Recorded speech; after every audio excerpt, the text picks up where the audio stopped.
Assalamualaikum warahmatullahi wabarakatuh. Kita lanjutkan materinya. Distribusi darah ke jaringan.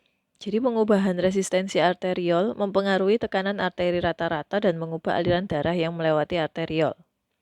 Aliran yang melewati setiap arteriol bergantung pada tahanannya. Semakin tinggi tahanan dalam arteriol, maka semakin rendah aliran dalam arteriol tersebut. Ini adalah distribusi darah di seluruh tubuh. Yang paling banyak itu adalah hepar.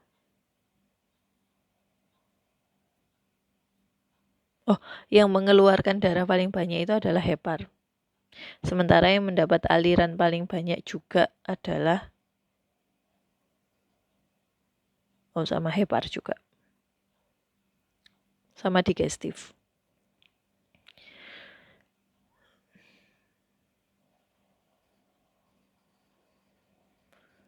Ini perubahan resistensi akan merubah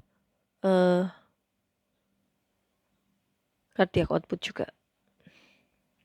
Nah, berikutnya adalah pengaturan fungsi kardiovaskuler, di mana pengaturan refleks tekanan darah terletak di medula oblongata. Dia juga dibantu oleh baroreseptor yang ada di arteri karotis sama aorta.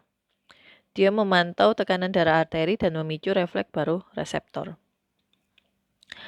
Keluaran atau respon dari pusat pengaturan kardiovaskuler di medula, dia akan ke jantung sama ke arteriol. Kalau aktivitas simpatisnya meningkat, maka dia akan meningkatkan frekuensi jantung dan kekuatan kontraksi. Sementara kalau parasimpatisnya yang meningkat, maka dia akan menurunkan frekuensi jantung. Peningkatan kegiatan simpatis di arteriol menyebabkan vasokonstriksi. Nah, kalau parasimpatis di arteriol itu hampir tidak ada. Ini adalah kardiovaskular control. Pusat utamanya adalah di medula oblongata. Dibantu dengan baroreseptor di aorta sama karotis, di mana dia akan membantu untuk perubahan dari tekanan darah. Nanti simpatis dan parasimpatis, terutama adalah simpatis yang paling berperan. Dia akan memberikan pengaruh kepada S anode, ventricle, arteri, sama vena. Sementara kalau parasimpatis hanya ke S anode saja. Nah, ini adalah refleks baroreseptor. Dia akan aktif ketika ada peningkatan tekanan darah. Fungsi kardiovaskuler dapat dimodulasi oleh masukan dari pusat otak yang lebih tinggi dan juga oleh pengaturan respirasi di medula. Refleks baroreseptor ini berfungsi setiap kali seseorang berdiri. Hubungannya dengan gravitasi juga. Penurunan tekanan darah ketika berdiri disebut dengan hipotensi ortostatik. Pertukaran di kapiler. Jadi pertukaran materi antara darah dan cairan intersisial terutama terjadi melalui difusi. Ada yang namanya kapiler kontinu. Dia memiliki taut antar sel yang juga mengangkut materi dengan menggunakan transitosis. Nah, dia yang membentuk sawar darah otak. Kemudian ada yang namanya kapiler berfenestrasi, di mana dia memiliki pori yang memungkinkan sejumlah besar volume cairan melewatinya dengan cepat. Pertukaran di kapiler itu dipengaruhi oleh kecepatan aliran darah.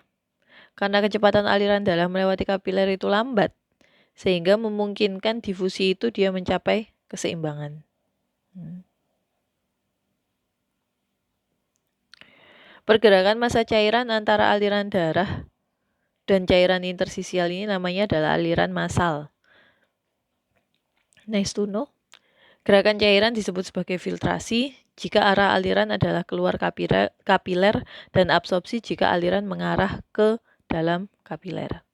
Perbedaan tekanan osmotik antara plasma dan cairan intersisial yang disebabkan oleh keberadaan protein plasma disebut sebagai tekanan osmotik koloid.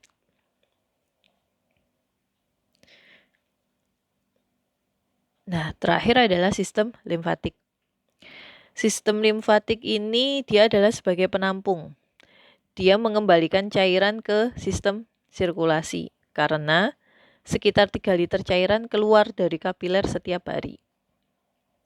Kapiler limfo mengumpulkan cairan, protein intersisial, dan partikel akibat adanya aliran massal tadi. Aliran limfu bergantung pada otot polos, dinding pembuluh darah, katup satu arah, dan juga pompa otot rangka. Sama seperti vena. Kelebihan cairan yang menumpuk dalam ruang intersisial disebut sebagai edema. Faktor yang mengganggu keseimbangan normal antara filtrasi dan absorpsi dari kapiler, dia akan menimbulkan edema. Ini adalah edema, salah satu contoh edema asites, perutnya membesar. Penyakit kardiovaskuler merupakan penyebab kematian di Amerika. Di sini juga banyak. Faktor resiko memperkirakan kemungkinan bahwa seseorang akan mengalami penyakit kardiovaskuler selama hidupnya. Aterosklerosis adalah keadaan di mana terjadi penumpukan lemak yang disebut sebagai plak di dalam arteri. Nah, ini adalah proses pembentukan aterosklerosis. Bila plak tidak stabil, maka dia dapat memblok arteri dan memicu pembentukan bekuan darah. Sehingga bisa terjadi yang namanya hipertensi. Itu saja tentang aliran darah dan pengendalian tekanan darah. Terima kasih atas perhatiannya. Kalau ada pertanyaan disimpan dulu. Kita akan ketemu lagi di feedback perkuliahan nanti. Terima kasih. Assalamualaikum warahmatullahi wabarakatuh.